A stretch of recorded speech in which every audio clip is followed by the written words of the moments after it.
মায়াপুর থেকে মাহেশ রথযাত্রা উৎসবে মুখর রাজ্যের বিভিন্ন প্রান্ত। মায়াপুরে ইসকনের মূল মন্দিরে সাড়ম্বরে পালিত হল রথযাত্রা উৎসব।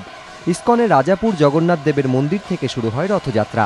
জগন্নাথ, বলরাম, সুভদ্রাকে নিয়ে 6 কিলোমিটার পথ পাড়ি দিল রথ।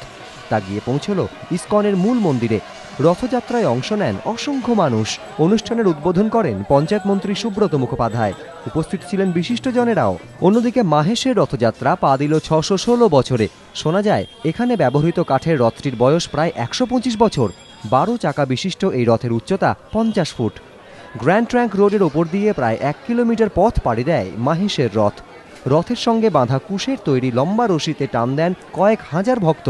তারাই টেনে নিয়ে গেলেন জগন্নাথ, বলরাম, সুভদ্রাকে। অন্যদিকে গুপ্তিপাড়াতেও সাড়ম্বরে পালিত হল রথযাত্রা উৎসব। এই রথ উৎসব প্রায় 250 বছরের পুরনো।